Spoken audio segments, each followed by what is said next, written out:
भगवंत सामोर उभे आहे. ध्रुव उठून उभे झाले पाहतात.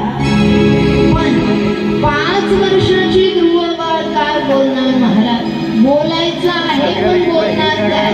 त्यावेळेस भगवान परमात्माने शंख गालाला लावला. तो शंख ध्रुवाच्या गालाला बोलावतात. मुखं करोति वाचालं पंगुं लंघयते गिरिं यत्कृपातमहं वन्दे परमानन्दमाधवम्. ध्रुव बाळा बोलायला लागले. महाराज देवाची जर कृपा झाली पांगळा पर्वत चढू शकतो आणि मुखाही देवाच्या कृपेने बोलू शकतो. काय बोलायला लागले ध्रुव बाळ? देवाची स्तुती करतात.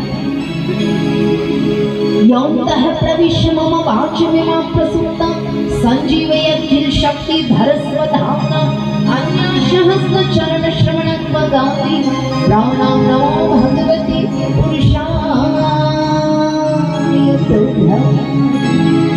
बोलायला लागले. भगवान परमात्म्याची स्तुती गायला लागले. भगवंत म्हणून भक्तां वरं हे माग तुला काय पाहिजे? ध्रुव म्हणतात देवा तुला पाहिल्यानंतर मला मागण्याची इच्छाच राहिलेली नाही. मागण्याची आस पाही मुखाकडे माग माग म्हणून भगवंत म्हणतात ध्रुवाला. ध्रुव बाळ मागत म्हणत्यावेळी भगवंत म्हणतात की जा तू पिताच्या मांडीवरती बसण्याकरिता तू या वनामध्ये आलास. तुझ्याकरिता मला या ठिकाणी यावं लागलं. मग 36 वर्ष राज्य कर.